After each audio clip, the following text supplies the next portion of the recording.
천미수님, 안녕하십니까.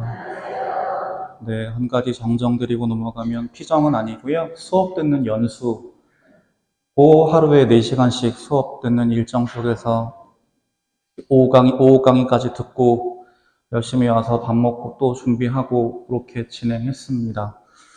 사실은 이 자리가 한편으로는 안 왔으면 했고요. 다른 한편으로는 빨리 지나갔으면 하는 바람까지 있었습니다. 왜냐하면 사실은 이게 비교가 돼도 너무 되잖아요.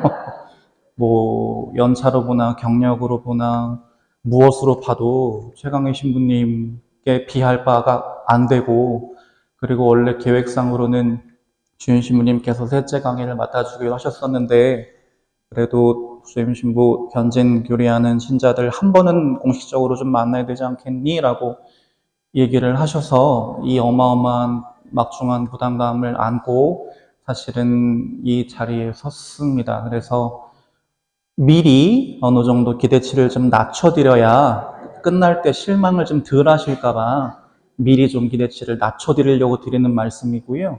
지난주까지 최강희 신부님이랑 강의 들으시면서 걸었던 기대가 100 정도라면 오늘은 한 60, 70 정도만 걸고 들어주시면 좋겠습니다. 오늘 제가 드릴 말씀은 예수 그리스도의 제자가 된다는 것이라는 주제입니다. 오늘에 해당되는 지난 한 주간 동안의 마르코복음 말씀 다 읽어보셨죠? 네, 사실은 제가 주일에 청년미사 강론할 때 몇 구절 안 되는 구절만으로도 강론하는데 한 20분 걸리거든요. 근데 거의 3장에 해당하는 부분을 1시간 동안에 이야기한다는 건 사실은 원래대로라면 불가능에 가깝지만 미리 예습을 철저히 해오셨다는 전제하에 조금은 숨가쁘게 진행해 볼 예정입니다. 그래서 잘 따라오실 거라고 믿고 들어가겠습니다. 오늘의 주제를 그림 하나로 표현하면 그냥 이거예요. 예수 그리스도의 제자가 된다는 것. 십자가, 나의 십자가를 지고 주님을 따르는 이 삶을 우리는 어떻게 살아야 되고, 저 삶이 나에게 어떤 의미가 있고, 무엇을 조심해야 하고 또 무엇을 집중해야 하는가라고 하는 이야기를 드리기 위해서 사실은 오늘 이 자리가 있는 것입니다. 제가 처음에 일부러 노래를 틀어드렸어요. 노래 제목 아시는 분? 너의 의미. 아이유가 리메이크 했는데 원래는 누가 불렀죠? 김청한 밴드가 불렀던 노래입니다. 혹시 가사 기억나세요? 어떤 가사였죠? 너의 그 한마디 말도 그 웃음도 나에겐 커다란 의미. 왜요? 왜? 아니, 이 질문을 대답을 하셔야 이 노래를 아시는 거예요. 너의 그 말 한마디, 몸짓 하나, 눈빛 하나, 왜 나에게 커다란 의미예요? 사랑하니까. 네, 그 얘기예요. 오늘의 마르코 복음 내용은 그 질문으로 시작합니다. 마치 연인들끼리 오빠, 나 사랑해? 라고 묻는 것처럼, 오빠한테 나는 뭐야? 라고 묻는 것처럼 예수님이 질문하셔요. 먼저 사람들에게는 물어보세요. 사람들이 나를 보고 뭐라 그러든? 라고 묻자 제자들이 사람들에게 들은 이야기들을 시작합니다. 누구는 엘리야 예언자의 재림이라고 그러고요. 누구는 성경에서 약속되었던 그 예언자라고 그러고요. 누구는 세례자 요한이 다시 살아왔다고 그러던데요. 라고 제자들이 예수님께 대답합니다. 사실 그 질문은 별로 중요한 게 아니었어요. 그래서 예수님께서 그랬어. 들으시고 나서 이제 본격적으로 질문으로 넘어가십니다. 그러면 너희는 나를 누구라고 해? 이 이야기는 조금 말이 어색한데 아람어를 한글로 변환하는 과정에서 어쩔 수 없이 생기는 부분이고요. 이 부분을 그냥 한글, 자연스러운 한글로 이야기하면 너희들한테 나는 누구야? 너희들한테, 너희들의 삶에 나는 어떤 의미고 어떤 존재야? 라고 예수님께서 제자들에게 물으시는 내용입니다. 12명의 제자에게만 물으시는 질문이 아니라 예수님을 따라서 제자의 길을 걸으려고 하는 우리 모두에게 물어보시는 근원적인 질문이에요. 나에게, 그리고 나의 삶에 예수님이, 그리고 그분의 가르침이 어떤 의미일까, 어떤 의미인가를 우리에게 적극적으로 물어보시는 겁니다. 저 질문을 좀 더 근원적으로 파고 들어간다면 너는 나를 사랑하느냐일 것이고, 그리고 너는 나를 사랑한다고 하면서 나를 통해서 나 때문에 너의 삶이 어떻게 바뀌었고 어떤 식으로 나아가고 있니라고 하는 질문이 저 안에 포함되어 있기도 할 겁니다. 그러자 우리 베드로 사도가 평상시에 열심히 갈고 닦은 실력을 바탕으로 모범 답안을 턱하니 내놓습니다. 스승님은 그리스도이십니다 라고 대답합니다. 보통 학교에서 학생들이 선생님이 의도했던 모범적인 대답을 그 질문에 대해서 턱 내놓으면 보통 어떻게 해줘요? 어휴 잘했어, 훌륭해, 네가 최고야 라고 칭찬해주는 게 일반적일 텐데 예수님은 저 모범 답안을 들으시고도 별로 반응이 시큰둥하셔요. 심지어 다른 복음서에서는 다른 사람들한테는 그 얘기 하지 마 라고 입단속을 시키시기도 합니다. 왜 그럴까요? 모범 답안을 얘기했는데 예수님 그리스도 맞잖아요. 그리스도가 메시아라는 뜻인데 예수님 메시아로 오신 거 맞잖아요. 세상 구원하러 오신 거 맞고. 근데 왜 입을 단속하셨을까요? 뭐 때문에? 예수님은 그리스도이십니다라고 하는 대답 안에 이미 뭐가 있어요? 뭐가 있을까요? 선입견이 있어요. 어떤 선입견이 있을까요? 이스라엘 백성들이 메시아 혹은 그리스도에게 기대했던 바가 무엇일까요? 그냥 영혼의 구원? 마음의 행복? 마음의 평화? 아니에요. 굉장히 현실적이고 물질적이고 정치적인 기대였어요. 우리가 지금은 로마의 압제에 시달려서 이 모양 이 꼴로 이리 맞고 저리 치이고 불쌍하게 살지만 니네들 메시아가 오시기만 하면 진짜 아주 다 죽었어. 가만 안 둬 라는 마음으로 기다렸어요. 어떤 메시아를? 강력한 카리스마와 놀라운 능력을 바탕으로 자기들을 로마의 압제에서 구원해서 다시 다윗 왕 시절에 누렸던 그 영광스럽고 복된 부귀영화를 다시 누리게 해줄 아주 정치적이고 아주 세속적인 강력한 임금으로서의 메시아를 기대하고 바랐던 겁니다. 따라서 예수님은 그리스도십니다 라는 말을 세상 사람들이 듣는다면 어떤 오해가 생길 수 있을까요? 아, 역시 우리가 생각하고 바랐던 그 사람이 맞구만, 그런 메시아구만 이라는 오해를 할 수 있었습니다. 무엇이 일어나기 전까지는 예수님의 순환과 죽음과 부활이라고 하는 모든 구원의 과정이 완결되어서 사람들이 아, 예수님이 이래서 예수님이 이런 식으로 우리를 구원하셨구나라고 하는 참된 깨달음에 도달하기 전까지는 그리스도라고 하는 호칭을 잘못 붙이면 사람들이 예수님을 정치적이고 세속적이고 물질적인 군주로 아주 제대로 오해할 소지가 있었어요. 그래서 예수님은 저 대답은 잠시 너도라고 하십니다. 근데 사실 예수님이 하시는 질문 자체 안에 함정이 있고요. 저 안에 답도 있어요. 너희는 나를 누구라고 하느냐? 한글 번역도 어색한데 저거를 이제 그리스어에서 직역한 영어 번역을 바탕으로 보면 끝에 문장이 이런 식으로 끝나요. Who I am? 으로 끝납니다. 누구로 나를 이해해? 라는 뜻이에요. 마치 창세기의 어떤 구절을 떠올리게 하냐면 하느님께서 불타는 떨기나무 앞에서 모세에게 당신의 이름을 드러내셨어요. 뭐라고 하셨어요? 나는 뭐라고? My name is 뭐? 있는 나다. 무슨 뜻인지 아시겠어요? 이해하기 힘들어요. 근데 이거를 영어로 바꾸면 조금 이해하기가 편해요. I am who I am. 어려운 영어 아니죠? who 뭔지 아시고 I 뭔지 아시고 am 뭔지 아시죠? 그러면 해석해 보시면 I am who I am. 나는 뭐뭐다. 근데 뭐뭐다. 나는 존재한다라는 뜻이기도 해요. 나는 존재한다. 어떻게? 어떻게? who? 어떤 모습으로? 어떤 모습으로? I am. 나는 나의 모습으로, 있는 그대로의 나의 모습으로 존재한다라는 뜻이에요. 예수님의 저 질문 안에도 창세기의 그 구절을 떠올리게 하는 말씀이 있습니다. 일부러 함정을 파셨어요. 예수님은 원래 어떤 분인데? 누구를 통해서, 누구에 비춰서, 누구랑 비교해서 알 수 있는 분이 아니라 어떤 분이에요, 예수님은? 하느님의 아들님이시기 때문에 예수님은 그냥 있는 그대로 받아들이고 따르고 함으로써만 그분의 정체에 대해서, 그분의 신원에 대해서 알 수 있습니다. 그렇다면 너희는 나를 누구라고 하느냐라고 하는 질문에 대한 원래 예수님이 받으시는 답은 뭐였을까요? 적어놨죠. 아주 깔끔하게. 주님은 주님이십니다. 끝나요, 그냥. 왜? 예수님을 굳이 엘리야랑 비교해서, 구약에 예언한 그 예언자랑 비교해서, 세례자 요한이랑 비교해서 알 수 있는 건 어떤 모습뿐이에요? 그 사람들하고는 다르구나까지밖에 몰라요.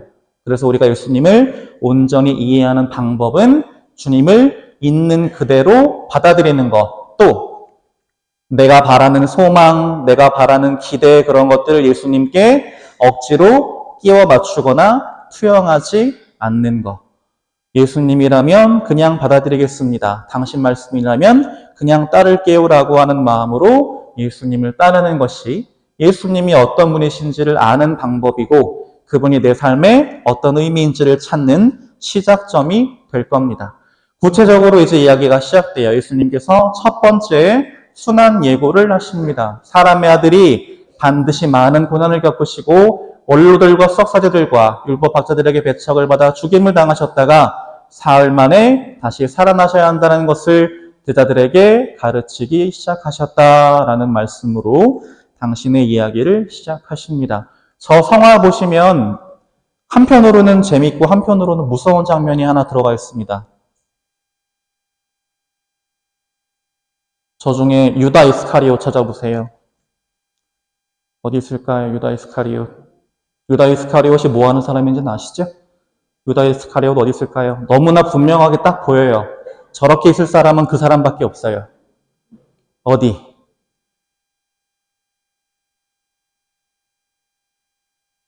여기. 뭐 하고 있어요? 예수님이 순환 예고를 하시는 이 엄중한 상황에 이놈 시키는 예수님을 팔아넘기는 중입니다. 아무튼 이런 상황에서 예수님께서 당신 제자들에게 첫 번째 순환 예고를 하십니다. 그러자 그 말을 들은 베드로가 깜짝 놀라고 펄쩍 뛰면서 예수님을 붙들고 반박하기 시작하였다라고 마르코 복음은 전하고 있죠. 굉장히 착하게, 굉장히 예쁘게 번역해 놓은 거예요. 저거를 원래 어감대로 하면 예수님을 이렇게 붙들고 그렇게 하면 안 된다니까! 이런 느낌이에요. 예수님을 붙들고 반박하기 시작하였다. 뭘 반박했을까요? 무엇에 대해서? 뭐 하면 안 된다고? 돌아가시면 안 돼요, 예수님. 예수님이 굳이 왜 돌아가셔야 해요? 한마디 말씀으로 저 적들 다 없애버릴 수 있는데 굳이 왜요? 왜 굳이 영광을 그냥 얻으시면 되지? 왜 굳이 고통을 겪고 왜 굳이 죽임을 당하십니까? 그 말을 그냥 고지고대로 들으면 누구 걱정하는 말로 들리셔요? 예수님 걱정하는 말로 들리시겠지만 아니죠. 뭐 하기 싫어서. 나 고통 겪기 싫은데, 나 죽기 싫은데, 나 그냥 영광만 얻고 싶은데 라는 마음이 들어가 있습니다. 또 예수님이 돌아가시면 저희는 어떻게 합니까? 왜요? 예수님 따르려고 뭐 했기 때문에 그물도 버리고 배도 버리고 심지어 가족들도 버려서 장모님은 화병이 나서 쓰러지고 나는 아주 그냥 천하의 못된 놈이 된 상황인데 예수님, 저 진짜 당신 따르려고 다 걸고 저의 고향 마을에서는 말 그대로 잠깐 욕 한마디만 하면 개새끼가 되었는데 저 어떻게 책임지실 거예요? 라는 말이 저 안에 들어 있습니다. 반박하였다라고 예쁘게 번역된 말의 그리스어 원문에 따른 직역은 꾸짖었다 합니다. 그러면 예수님을 꽉 붙들고 흔들면서 예수님을 꾸짖는 저 장면은 어떤 식으로 이해할 수 있느냐? 예수님, 당신이 내 생각과 내 뜻을 받아들이고 따를 때까지 이거 안 놓을 거예요. 라는 마음, 완고함, 고집. 또 예수님을 윽박지르고 고함치고 구석으로 몰아붙여서라도 뭘 하고 말겠다는 내 뜻을 예수님께 억지로 관철시키고 말겠다는 베드로의 교만한 마음이 저기에서 아주 고스란히 드러납니다. 그런데 저게 과연 예수님께서 제자들에게 바라시는 모습일까요? 절대 아니겠죠. 딱 저거에 반대로 하시면 돼요. 어떻게? 고집이 아니라 순명, 그리고 강요가 아니라 수용하면 되는 것이겠지요. 아무튼 베드로의 저 격한 모습을 보시고 예수님께서 뭐라고 반응하시느냐? 사탄아, 내게서 물러가라. 너는 하느님의 일은 생각하지 않고 사람의 일만 생각하는구나 라고 베드로에게 호통을 치십니다. 이 중에 청년묘사에 나오는 청년들이 몇 명 있으니까 저 사탄아가 무슨 뜻이랬죠? 사탄. 저 사탄이란 말을 들으면 어떤 이미지가 떠오르세요? 이렇게 뿔이 달려있고 눈은 시뻘게 가지고 꼬리도 있고 불도 타고 있는데 목소리는 막 다 갈라지는 소리로 이런 이미지가 떠오르시죠? 근데 사탄은 원래 히브리인들이 생각하는 사탄은 그런 게 아니에요. 사탄은 직역하면 반대하는 자 혹은 거스르는 자라는 뜻입니다. 누구를 거스르고 뭘 반대해요? 하느님의 뜻을 거스르고 하느님께 반대하는 자라는 뜻입니다. 그래서 베드로에게 사탄아라고 하셨어요. 베드로가 지금 뭐하고 있으니까요?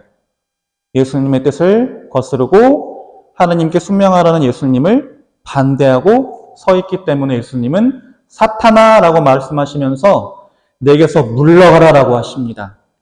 보통 이제 나이가 많은 어르신들께서 젊은 친구들이 뭐를 큰 잘못을 하고 실수를 하면 이 썩꺼져 이놈아!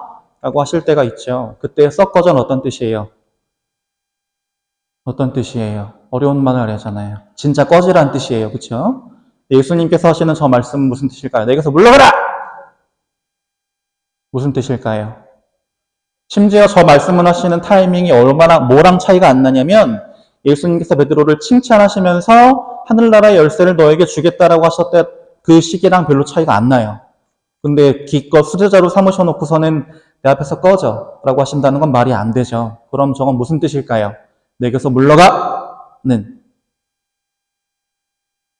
아실 리가 없는 게 당연해요. 네. 너무 생각이 많으신 것 같아서. 저 말을 이제 그리스도 원문 그대로 직역하면 무슨 뜻이냐면 내 뒤에 가서 서라는 뜻이에요. 왜 갑자기? 왜 갑자기 내 뒤에 가서 서라고 예쁘게 말씀하실까요?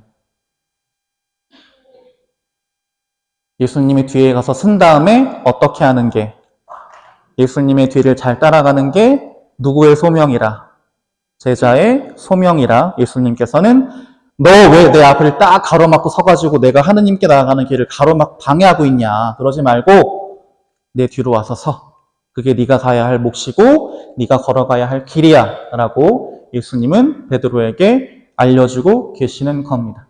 베드로는 사실 저런 마음이었어요. 사람의 일에만, 다시 말해서 본인이 이익을 얻고 본인이 원하는 바를 이루는 지극히 인간적인 일에만 몰두하다 보니까 하느님께서 예수님을 통해서 이루고자 하셨던 그 깊은 뜻이 안 보였어요. 그냥 예수님이 여기서 돌아가시고 나면 자기가 잃어버릴 것만, 자기가 포기한 것만, 자기가 손해볼 것만 생각하기 때문에 그거면 절대 안 돼라고 예수님 앞 자기도 모르게 서서 절대 못 지나간다고 예수님의 길을 가로막고 있었던 거예요. 그래서 예수님은 그런 베드로를 일깨워 주시고자 내 뒤에 서라 라고 말씀하신 거고, 그런 베드로가 어떤 모습인지를 분명히 알려주시고자 사탄아 라고 하는 충격요법을 쓰신 겁니다. 여기서 우리는 예수님을 따르는 제자가 된다는 것이 어떤 의미인지 첫 번째를 알게 됩니다.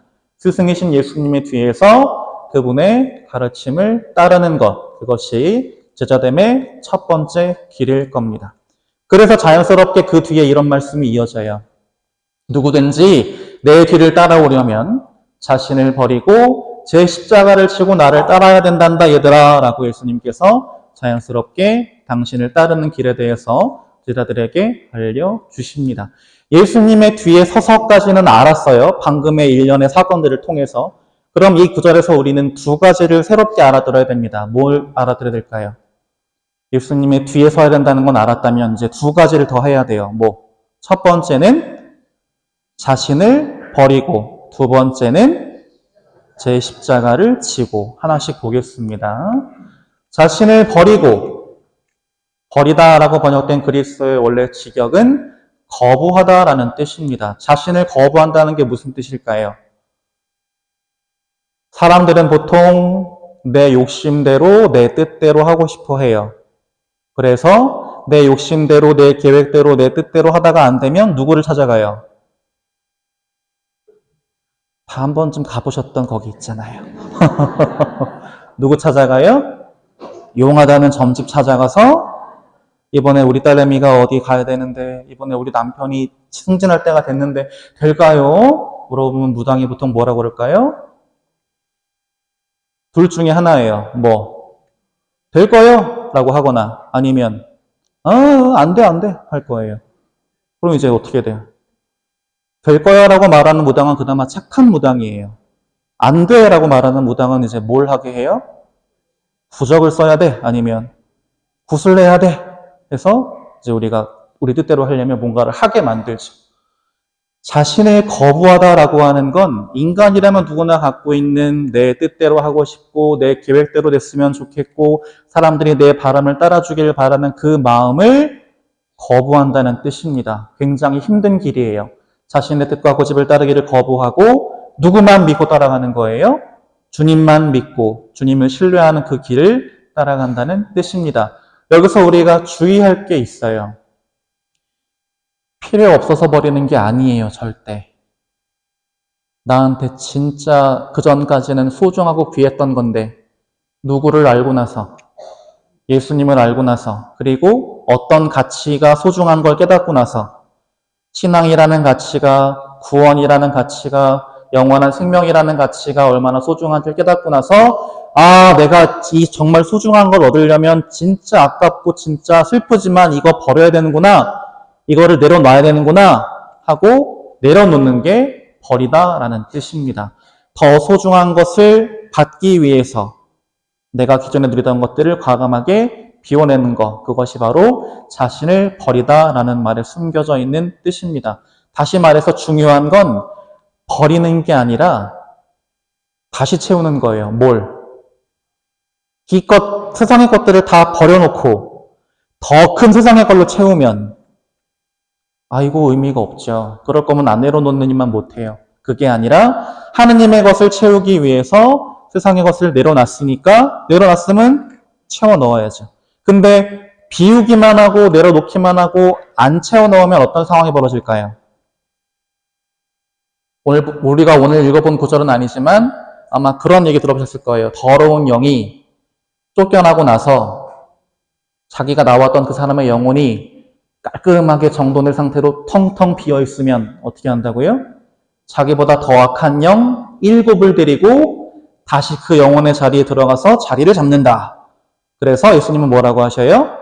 그 누구보다 강력한 권능을 지니신 분을 내 마음 안에 모시고 지켜라라고 하십니다. 그분이 누구예요? 하느님. 우리가 신앙생활하는 이유기도 합니다. 어떤 사람들은 얘기해요. 굳이 주임사에 나와야 합니까? 굳이 이 힘든 신앙의 길을 걸어야 합니까? 신앙의 길을 걷지 않아도 그냥 하느님 뜻에 맞게 착하게 살면 되잖아요. 라고 얘기하시는 분들도 있어요. 반은 맞고 반은 틀렸습니다. 그냥 착하게 사는 건 뭐 하는 거예요? 내 마음을 죄로 물들지 않게 깨끗하게 비워놓는 거예요. 여기까지예요. 근데 이 상태로 비워놓으면 어떻게 된다고요? 악한 영들이 쳐들어왔을 때 나를 지켜줄 존재가 없어요. 그래서 우리는 하느님을 굳게 믿고 따르는 이 길을 걷는 것이겠죠. 두 번째는 제 십자가를 지고라고 하는 구절에 숨겨져 있는 의미입니다. 십자가가 뭔지는 여기서 얘기하기 시작하면 한 2박 3일 십자가 얘기만 하는데서 지금은 잠깐 넘어가고요. 지다라는 거에 포인트가 있습니다. 보통 우리는 뭐를 지다라고 하면 어떤 이미지를 떠올리셔요? 진짜 무겁고 괴롭고 힘들고 고통스러운 거. 그래서 웬만하면 안 지고 가고 싶은 거를 어깨에 억지로 이렇게 척 얹어놓고 발을 질질 끌고 가는 걸 우리는 보통 지다라고 생각합니다. 그런데 예수님께서 말씀하신 지다는 그거랑 완전히 달라요. 그리스어를 직역하면 무슨 뜻이냐? 어머니가 아기를 가슴에 품듯 소중하게 끌어안는다는 뜻입니다. 여기에는 뭐가 들어가는 거예요, 기본적으로? 십자가에 대한, 그리고 그 십자가를 지워주신 하느님께 대한 신뢰와 사랑이라고 하는 감정이 들어갑니다. 주님을 사랑하기 때문에, 그리고 주님께서 나를 위해 가장 좋은 길을 준비해 주실 거라고 믿기 때문에 지금 이걸 끌어안는 게 너무 아프고 괴롭지만 끌어안는 거예요, 일단.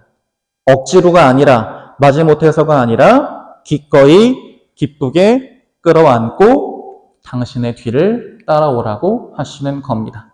그러면서 이제 본격적으로 그 가르침의 심화를 위해서 제자들을 데리고 높은 산에 올라가십니다.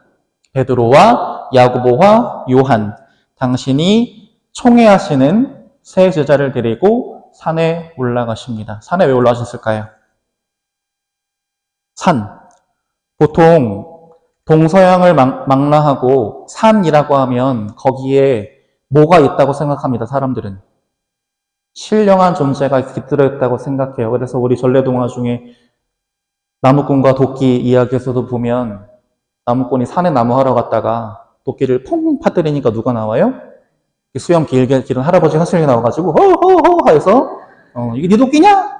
아니요. 다 가져라! 해서 했던 이야기. 아무튼 이스라엘도 마찬가지예요. 산이라고 하면 어디랑 가까워요? 하늘에 가까워요. 그래서 거기엔 당연히 누가 계셔요? 하느님이 계셔요. 다시 말해서 예수님 제자들 데리고 지금 누구 만나러 가시는 거예요? 하느님을 만나러 가시는 겁니다. 그리고 올라가시는 과정 안에서 예수님의 모습이 거룩하게 변모되었다라고 하는 기록이 저렇게 나타납니다. 그분의 옷은 이 세상 어떤 마전장이도 그토록 하얗게 할 수 없을 만큼 새하얗게 빛났다. 그리고 그때 엘리야가 모세와 함께 그들 앞에 나타나 예수님과 이야기를 나누었다. 보통 우리가 이 구절을 묵상할 때 예수님의 모습이 그냥 멋있게 바뀌었나 보다만 생각하지 저 두 구절 안에 숨어져 있는 의미를 생각 못하고 넘어갈 때가 많습니다. 첫 번째로 짚고 넘어가야 할 거. 예수님의 얼굴이 거룩하게 변모하셨다라고 하는 건 오히려 이해가 되는데 지금 뭐가 변했다고 그러나요? 옷.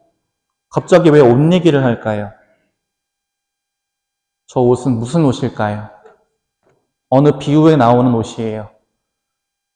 주일 때 얘기한 지 얼마 안 됐어요. 제 기억으로는. 어디 갈 때 입어야 되는 옷이에요. 어디 갈 때. 하느님 나라에서 열리는 기쁨의 잔치에 갈 때 입고 가야 할 혼인 예복입니다. 옷. 그 혼인 예복이란 뭐예요? 하느님의 뜻을 따르기 위해서 내가 기꺼이 짊어지고 감당하는 모든 것들, 그리고 내 마음의 변화, 회개, 그 모든 것들이 저 옷에 해당될 겁니다. 그래서 이 옷에 대한 이야기는 우리가 뭐랑 연관지어 보면 이야기를 편하냐면 묵시록 7장 14절과 연결지어 보면 이해하시기가 편합니다. 뭐라고 기록되어 있냐면 저 사람들은, 하느님의 오른편에 있는 사람들은 큰 환난을 겪어낸 사람들이다. 저들은 어린 양의 피로 자기들의 긴 겉옷을 깨끗이 빨아 희게 하였다라는 구절이 나옵니다. 이해가 안 돼요. 보통 우리가 옷에 피 묻으면 어떻게 돼요? 시뻘개져요. 그거 핏물 빼는 것도 한참 걸려요. 근데 뭐라고 나오고 있나요? 더러워진 옷을 어린 양의 피로 깨끗이 빨았더니 어떻게 됐다고요? 희게 되었답니다. 당연히 진짜 저렇게 하라는 뜻이 아니라 비유입니다. 어떤 비유일까요? 우리가 하느님 나라에 입고 가야 할 이 혼인 예복이라고 하는 건 무엇을 통해서 깨끗해지고 거룩해진다는 뜻일까요? 어린 양의 피라는 건 예수 그리스도의 희생을 통해서, 그리고 그분의 희생에 기꺼이 동참하는 나의 희생, 양보, 순명, 자선, 사랑 모든 것들을 통해서 우리가 하느님 나라에 입고 갈 그 예복이 깨끗하게, 밝게, 거룩하게 준비된다는 뜻입니다. 또 왜 하필이면 모세와 엘리야가 짠하고 나타나서 예수님과 이야기를 나누는데 또 무슨 이야기를 나눌까? 사실은 그게 중요해요. 모세와 엘리야는 성경 전체를 통틀어서 고통과 시련에도 불구하고 끝까지 하느님의 뜻을 따름으로써 큰 영광을 누린 인물이다라고 하는 공통점을 지니고 있습니다. 그래서 모세는 어떤 영광을 누렸냐면 하느님과 진짜로 얼굴과 얼굴을 마주하는 인간으로서 유일한 영광을 누렸고요. 엘리야는 죽음을 겪지 않고 바로 하느님 나라로 올라간 첫 번째이자 유일한 케이스가 바로 엘리야 예언자입니다. 그 두 사람이 예수님 곁에 서 있다라는 것만으로 우리는 무엇을 생각할 수 있냐면 예수님께서 지금 제자들에게 맛보기로 보여주고 계시는 우리 하느님 나라의 영광이라는 건 무엇을 통해서 얻는 거구나. 주님의 뜻을 따르기 위해서 내가 사랑의 마음으로, 순명의 마음으로 기꺼이 받아들이고 짊어진 십자가를 통해서 고통과 시련을 기꺼이 받아들인 나의 순명을 통해서 내가 하나님 나라에서 영광을 누리게 되겠구나. 누구처럼? 모세와 엘리야처럼 누리게 되겠구나라고 하는 그 큰 깨달음을 주시기 위해서 예수님은 제자들 앞에서 거룩하게 변모하시는 모습을 보여주신 겁니다. 그 의도대로 제자들이 찰떡같이 알아들었다면 참 좋았을 텐데 우리 베드로는 어떤 이야기를 했죠? 기억을 잘 더듬어 보세요. 뭐라고 그랬어요? 주님, 저희가 자신 있게 말씀하셔도 돼요. 뭐 틀리면 어때요? 속닥속닥속닥 하면 하나도 안 들려요. 주님, 저희가 어디에서, 여기에서 어떻게 하면, 지내면 좋겠습니다. 원하신다면 제가 뭐를 지어서, 초막 몇 채를 지어서, 세 채를 지어서, 하나는 예수님께, 하나는 모세께, 하나는 엘리야께 드리겠습니다라고 이야기하는 장면이 나옵니다. 저희가 여기서 지내면 좋겠습니다. 신앙생활을 하시다 보면 강렬한 신비 체험을 하실 때가 정말 가끔 있어요. 뭐 성령 기도회를 통해서 하시기도 하고, 어떤 분은 성체의 기적을 체험하시기도 하고, 어떤 분은 큰 사고 앞에서 하느님의 큰 사랑과 보호의 손길을 느끼기도 하고, 근데 하느님께서 우리에게 그런 영적인 체험, 강렬한 신비 체험, 뜨거운 하느님 사랑 체험을 하시게 하는 이유가 뭘까요? 우리 보고 어떻게 하라고? 더 센 거 찾으라고? 그러면 슬퍼져요, 삶이. 제가 아는 몇몇 신자분들도 진짜로 열심한 분들이었는데 그 신비 체험 한번 잘못하시고 나서 이상해지셨어요. 그런 것만 찾아다니시는 분들이 있어요. 그래서 어떤 분은 저기 왜 교회에서 공식적으로 파문한 그 사람 있죠. 나주에 가가지고 그 길에 빠지시기도 하고 아무튼 베드로에게 저런 신비롭고 놀라운 체험을 하시게 한 예수님의 그 마음을 베드로는 엉뚱하게 잘못 알아들었습니다. 주님과 함께 머무르면서 그분을 통해서 그분과 함께 영광을 누리는 게 베드로가 생각했던, 베드로가 마음에 지니고 있었던 그분을 따르는 목표였는데 지금 보니까 실현됐네. 너무 거룩한데? 너무 영광스러운데? 그러다 보니까 자기도 모르게 마음속에 여기 그냥 눌러 앉아야겠다 라는 생각이 든 겁니다. 여기가 천국이구나 라는 오해에 빠져서 그러면 굳이 우리가 이 아름답고 거룩한 장소를 내비두고 저 시끌벅적하고 골치 아프고 나를 속썩이는 원수들이 득실득실한 산 아래로 굳이 내려가야 되겠습니까, 예수님? 뭐 하고 싶어서 그냥 잠깐의 위로가 주는 그 안정감과 그 잠깐의 평화에 눌러 앉고 싶어서 예수님께 저 내려가기 싫어요. 우리 그냥 여기 이렇게 살아요라고 말씀드리고 있는 겁니다. 예수님은 이미 여러 차례에 걸쳐서 너희가 나와 함께 하나님 나라라고 하는 영광에 들어가려면 고통과 시련, 심지어 죽음까지도 다 받아들이고 기꺼이 따라야 해라고 강조하셨음에도 불구하고 그 말은 다 뚝 잘라버리고 난 영광 누리고 싶은데 지금 충분히 영광스러운 것 같은데 나머지는 그럼 패스하려고 하는 마음을 품은 것이죠. 바로 이런 마음은 우리가 지양해야 할 태도일 겁니다. 그리고 베드로는 굉장히 큰 실수를 저지르고 있어요. 초막 셋을 지어 하나는 스승님께, 하나는 모세께, 하나는 엘리야께 드리겠습니다 라고 이야기합니다. 베드로가 진짜로 거기가 참된 하느님 나라인 줄 알았더라면, 그리고 그 나라에 영원히 눌러앉고 싶었다면 뭐가 빠졌어요, 지금? 뭐가 빠졌을까요, 저기에서? 예수님 초막 하나, 모세 초막 하나, 엘리야 초막 하나. 저 자리에 지금 누가 있는데요? 베드로랑 야고보랑 요한은 어디 살 거예요? 이 생각조차 안 한 거예요.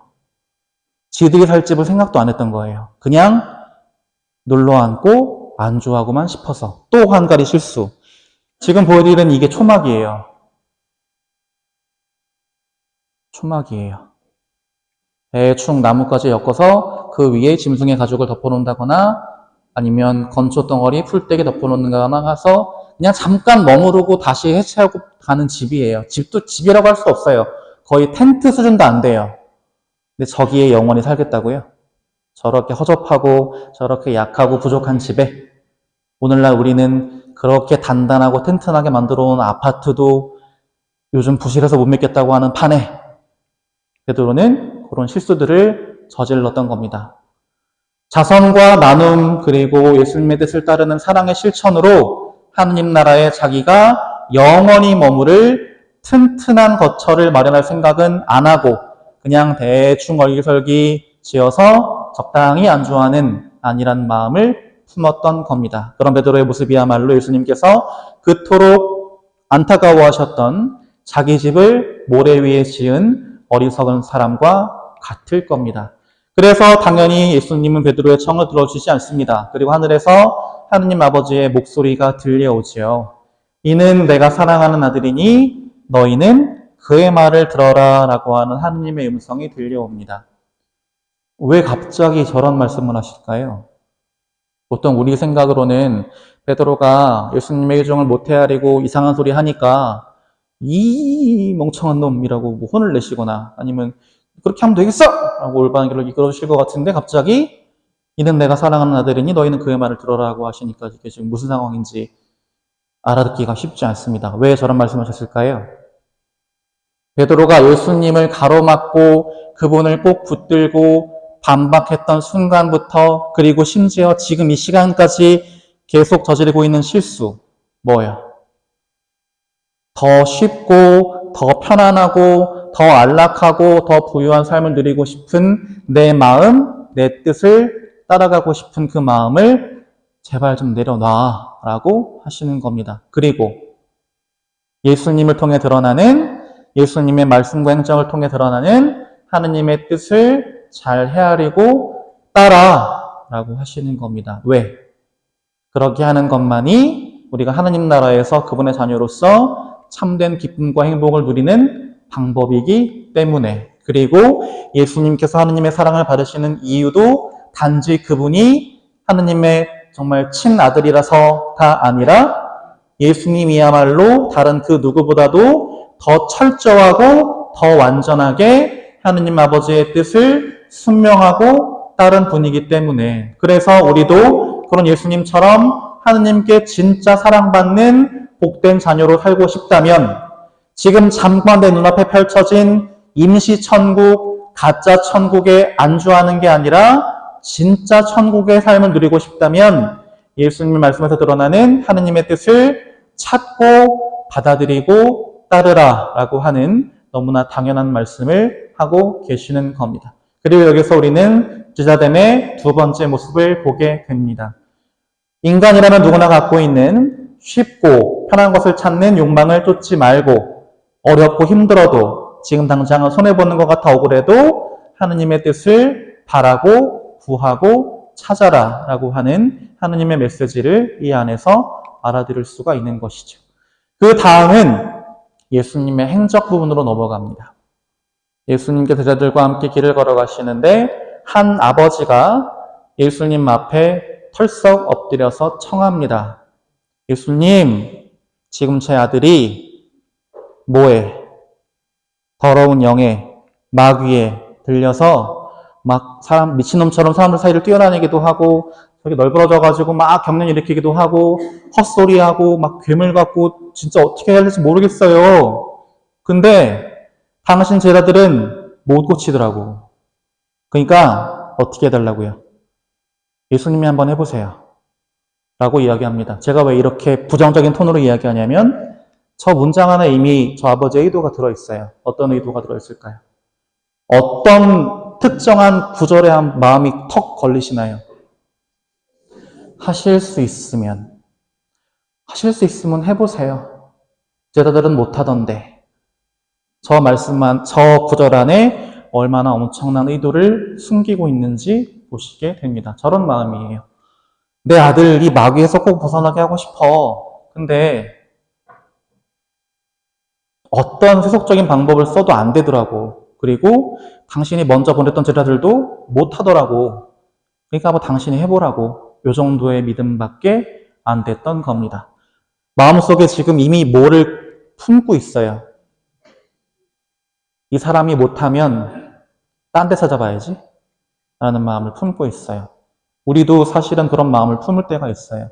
진짜 하느님을 정말 내가 온전히 믿는다고 한다면 거기에 내가 올인해야 되는데 나도 모르게 뭘 마련할 때 플랜 B, 플랜 C, 플랜 D까지 마련해 놓고 기도해봐서 안 되면 여기에 청해봐야지 라는 마음을 나도 모르게 품을 때 그거는 예수님의 제자다운 모습이 아니겠죠. 예수님이 아니면 안 돼. 그분 뜻대로가 아니면 안 돼라는 간절함과 그리고 깊은 믿음이 있어야 되는데 내 소원을 이뤄주기만 한다면 당신이 아니라도 난 누구든 괜찮아 라는 마음을 품는다면 이미 그건 즈르딤도 아니고 믿음도 아닌 겁니다. 우리가 예수님께 드려야 할 기도는 하실 수 있으면 해오십시오가 아니라 저런 기도예요. 스승님께서는 하고자 하시면 저를 깨끗하게 하실 수 있습니다 라는 기도입니다. 저거 누가 한 기도일까요? 어떤 환자가 온몸이 나병에 걸린 환자가 놀랍게도 예수님을 만나서 드린 말씀이에요. 뭐가 다를까요? 하실 수 있으면과 하고자 하시면의 차이예요. 어떤 차이인지가 와 닿으시나요? 저 사람은 지금 어떤 마음으로 기도하는 거예요? 철저하게 모든 주도권을 누구에게? 예수님께 내어드리고 있어요. 당신이 하고자 하시면 당신에게는 당신의 그 바람을 이루실 만한 능력이 충분히 있다는 걸 저는 믿습니다. 플러스 또 어떤 믿음? 만약에 당신이 저를 이 나병에서 낫고자 하기를 원하시지 않는다면 그것도 나름의 이유가 있겠죠. 그리고 그게 저한테 정말 좋은 길이라고 생각하기 때문에 그러시는 거겠죠? 저는 그것도 믿습니다. 가 있어요. 이미 이 사람은 자기가 구원받기 위한 믿음에 도달해 있습니다. 그래서 예수님께서는 저 말에 뭐라고 응답해 주셔요? 그 사람을 정말 사랑스럽게 바라보시면서 뭐라고? 내가 하고자 하니 깨끗하게 되어라 라고 말씀하십니다. 나 그렇게 차가운 하느님 아니야. 그리고 나도 네가 그 병에서 나아서 건강해지기를 행복해지기를 누구보다 바래. 그러니까 건강해지렴이라고 이 환자에게 이야기해 주십니다. 우리가 지녀야 할 참된 믿음이 바로 여기에서 드러나는 것이죠. 그래서 예수님께서 그 아버지에게 저렇게 호되게 꾸짖으십니다. 야! 놀라셨구나. 하실 수 있으면 뭐야 인마. 이 자식이 지금 나를 뭘로 보고. 면서 뭐라고 하시냐면 믿는 이에게는 모든 것이 가능해 라고 알려주십니다. 우리가 저 말을 오해하면 안 돼요. 믿기만 하면 네가 바란 대로 다 될 거야가 아니에요. 뭐가 가능하다? 하느님의 뜻은 너를 진정한 행복의 길로 이끌어주는 하느님의 뜻은 네가 기대하고 생각하고 예측하는 모든 범위를 넘어서서도 가능해. 그러니까 조바심 내지 말고 걱정하지 말고 두려워하지 말고 뭐 하라고요? 나만 딱 믿고 따라와 이 자식아 라고 예수님께서 분명하게 말씀해 주시는 겁니다. 무엇이 우리를 위해 준비하신 하느님 구원과 사랑의 섭리를 불가능하게 만들까요? 우리의 불신이. 무엇을 불신하시는데요? 하느님이 안 계셔는 아닐 거예요. 뭐를 보통 잘 못 믿으세요? 우리가 일생을 살아가면서 제일 많이 의심하는 거 뭐예요? 누군가와의 관계 안에서 오빠 나 사랑해? 너 엄마 진짜 사랑하냐? 사랑해. 하느님이 나를 정말 사랑하셔? 를 나도 모르게 의심해요. 어떨 때? 그 사랑의 모습과 양상이 내가 기대하거나 바라거나 예측했던 것과 다를 때 나도 모르게 의심합니다. 그런 의심을 거두라는 뜻입니다. 그리고 마음 안에 믿음을 간직하라는 뜻이에요. 어떤 믿음? 하느님이 나를 정말 사랑하셔 라는 믿음. 그리고 하느님께서는 나에게 가장 좋은 걸 주실 거야 라는 믿음, 그리고 하느님께서는 나를 세상 누구보다 가장 깊이 알고 내 마음을 다 열어주시는 분이라 나에게 뭐가 가장 필요하고 중요한지도 다 아셔. 그러니까 믿으면 돼 라고 하시는 거예요. 그럼 이제 나머지는 하느님이 어련히 알아서 하실 거니까 라는 믿음을 예수님께서는 그 아버지에게 요구하고 계시는 겁니다.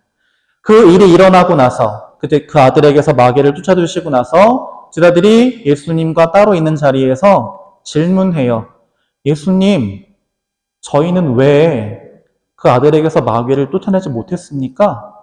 라고 묻습니다. 그러자 예수님께서 뭐라고 대답하시냐면 그러한 것은 기도가 아니면 다른 어떤 방법으로도 나가게 할 수 없다라고 하십니다.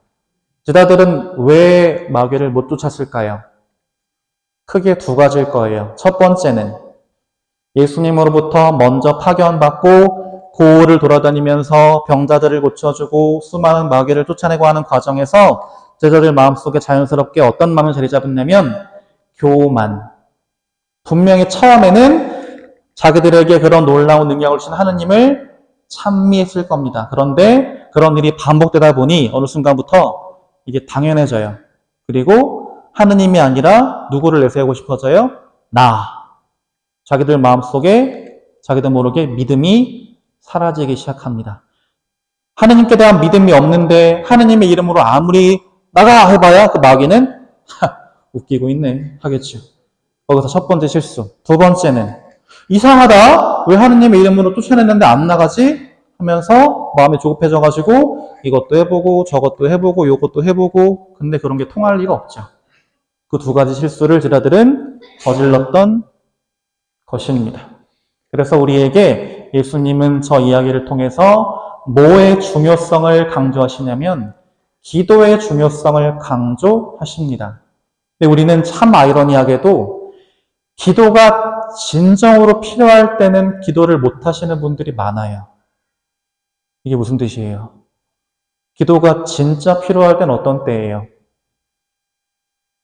지금 내 상황이 인간의 능력으로는 절대 해결할 수 없는 것일 때, 그리고 앞으로 나에게 일어날 상황이 어떤 식으로 흘러갈지 나의 부족한 머리로는 도저히 예측조차 할 수 없을 때, 그래서 도대체 무엇을 해야 하고 어떻게 살아야 되겠는지를 정말 1도 모르겠을 때가 사실은 우리에게 진짜 기도가 필요한 순간이거든요. 근데 그럴 때는 기도를 그냥 놔버리셔요. 어차피 뭐 되겠어? 라는 마음으로 놔버리셔요.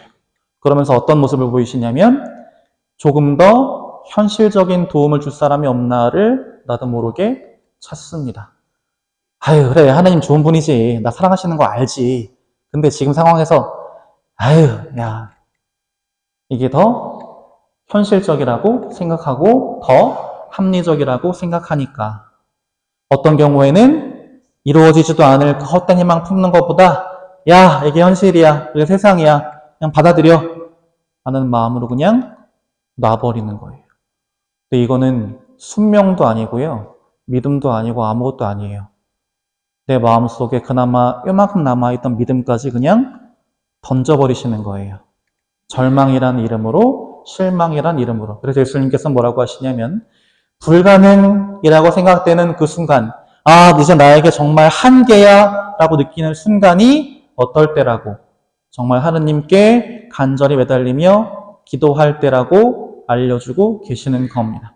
그래서 우리는 여기서 제자됨의 세 번째 모습을 발견하게 됩니다. 제자됨이라고 하는 것은 굳건한 믿음을 가지고 어떤 상황에서든 지치지 않고 꾸준히 기도하는 것. 그리고 그 기도의 내용은 저의 소원을 이뤄주세요가 아니라 하느님 저에게 자비를 베풀어 주십시오.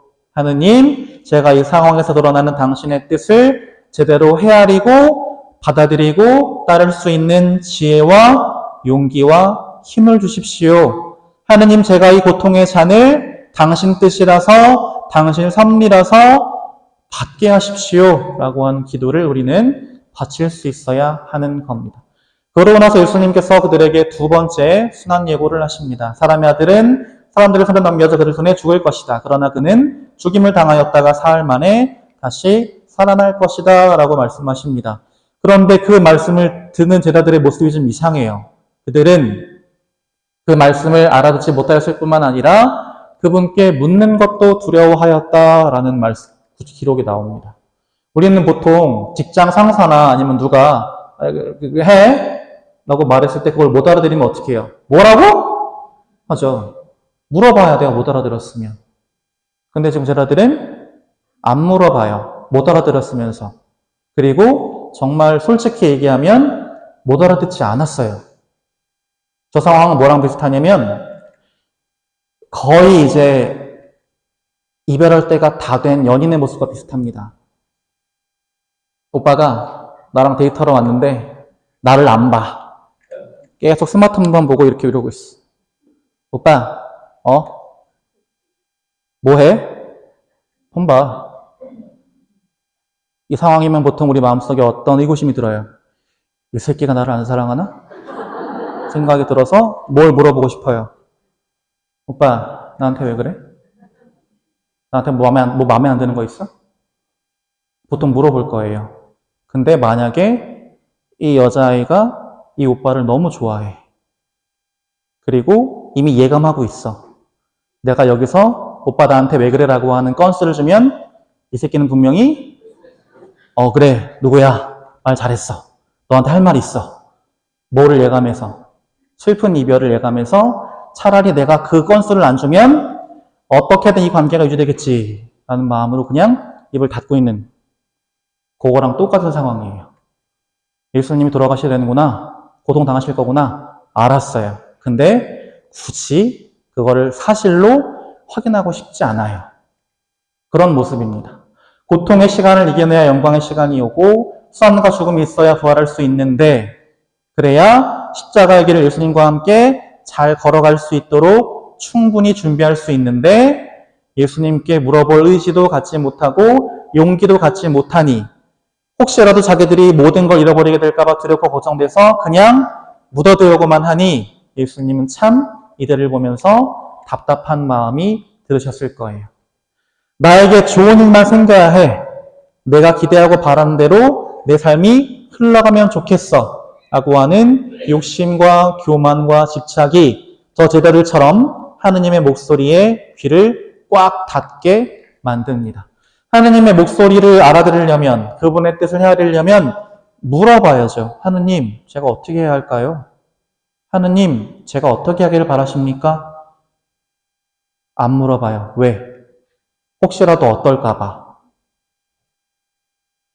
혹시 하느님이 바라시는 게 내가 바라는 거랑 다르면 어떡해?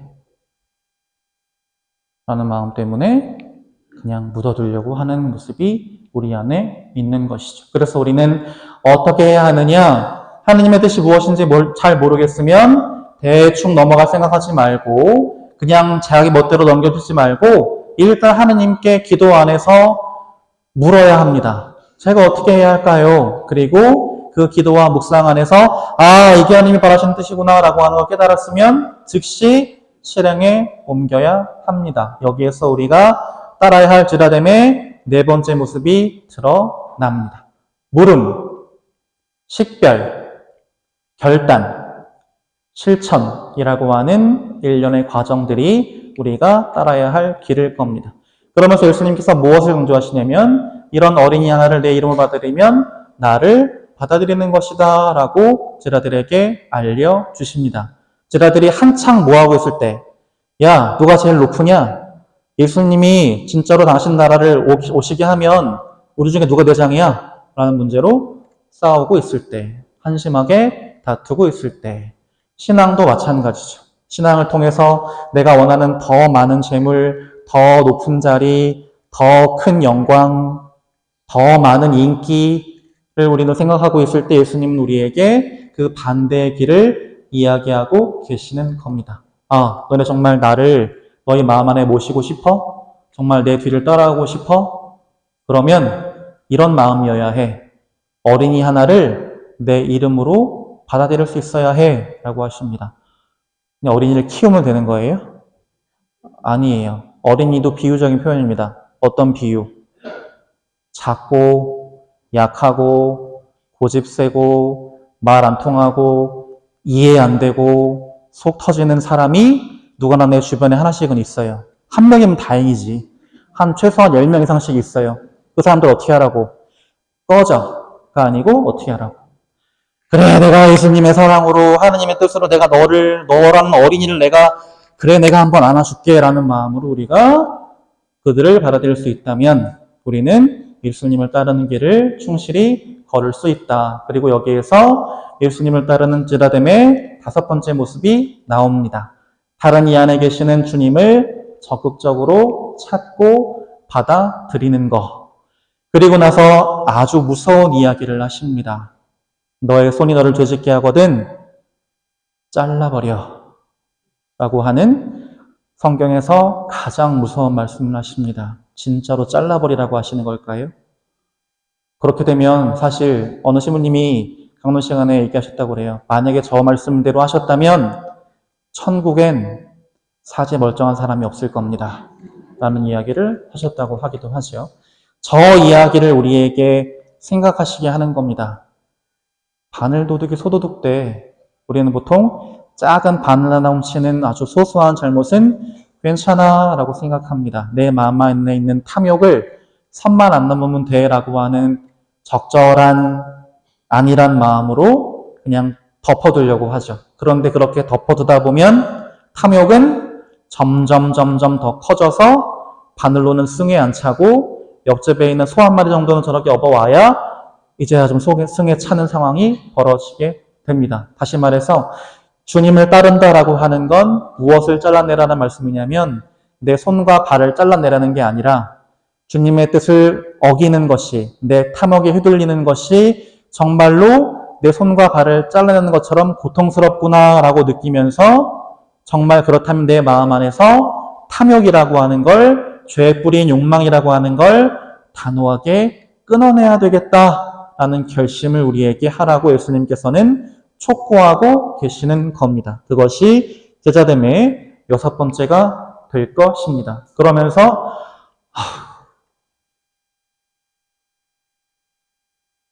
거의 다 오긴 했는데 어떻게 할까요? 조금만 더 가요? 네. 아유.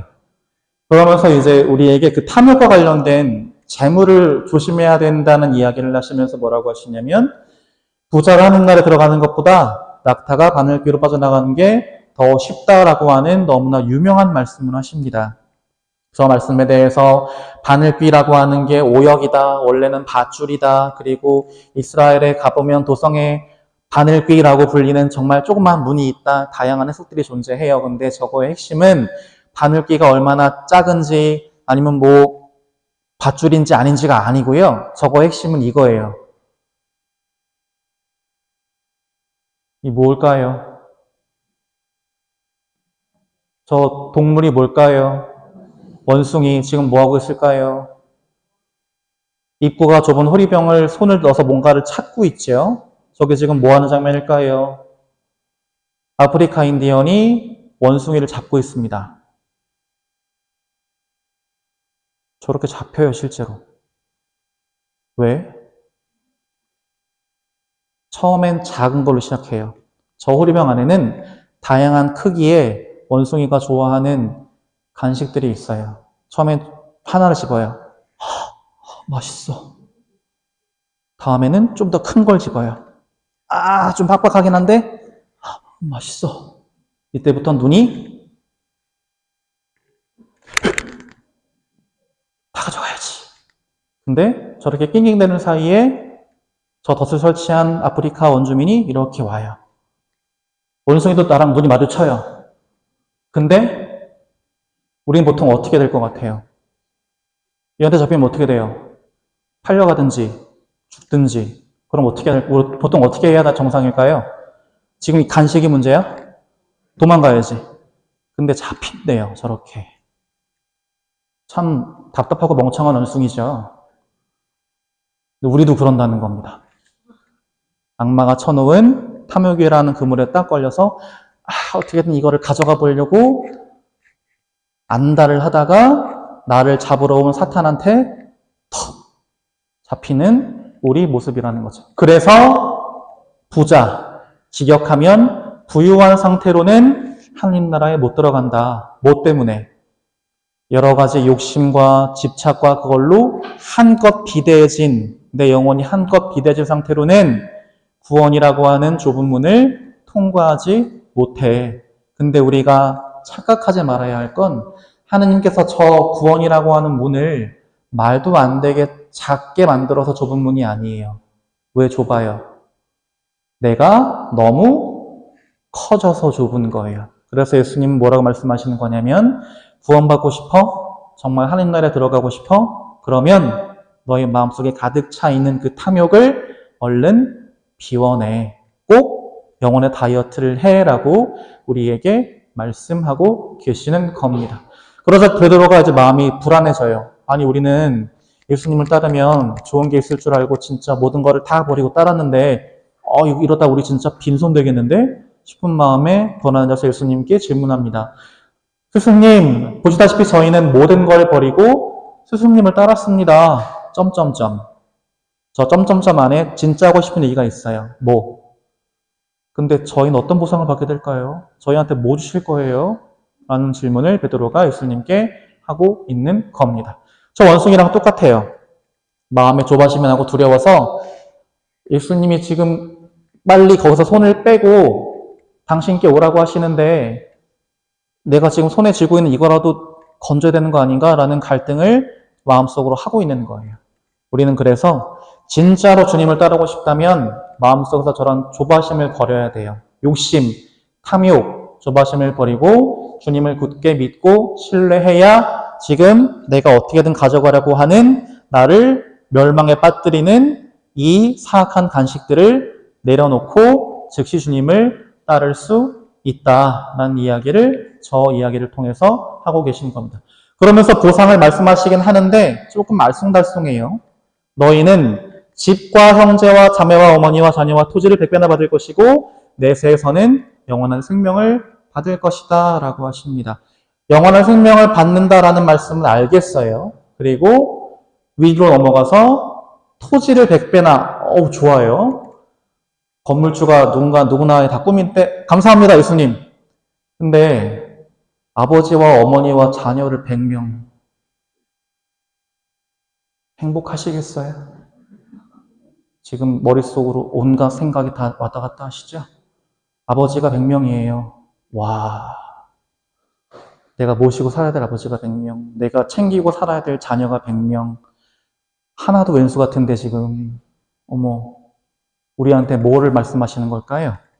예수님이 우리에게 주고자 하시는 참된 행복은 뭐다? 밑에도 적어놨지만 소유가 아니라 누림입니다.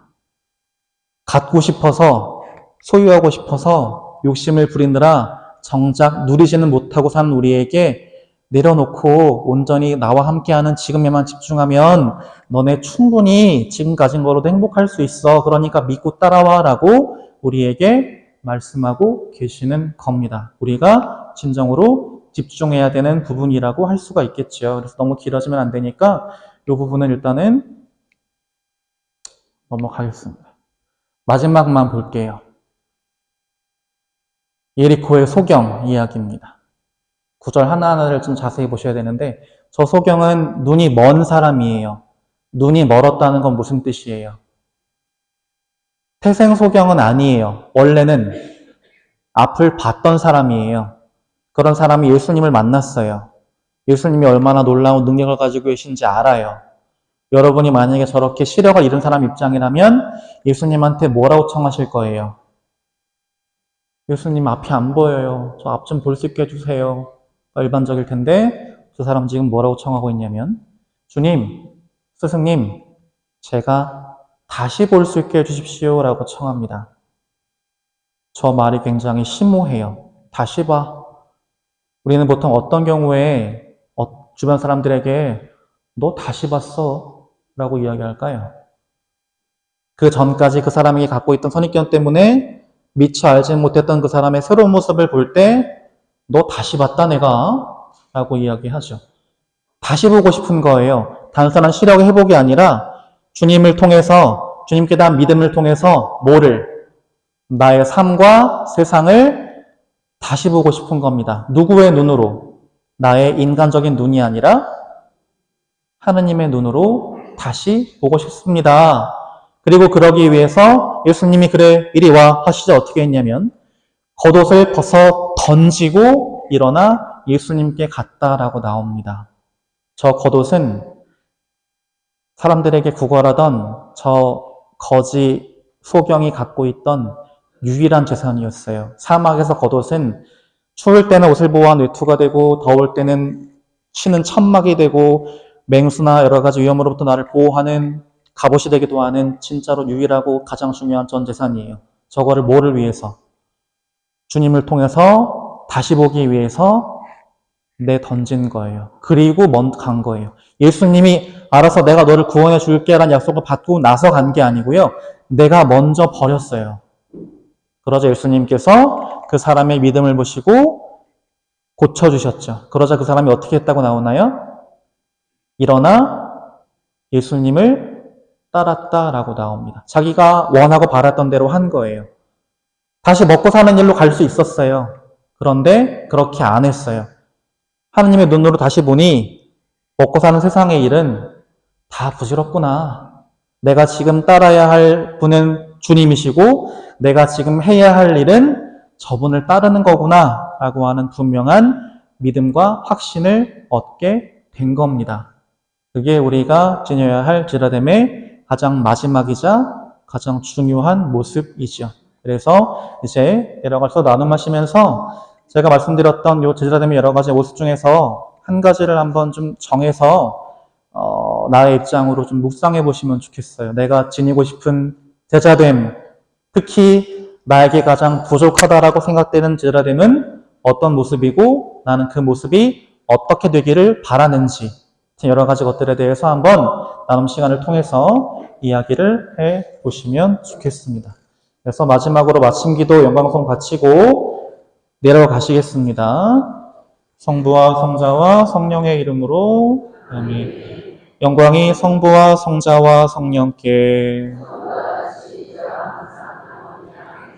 성부와 성자와 성령의 이름으로 아멘. 수고하셨습니다.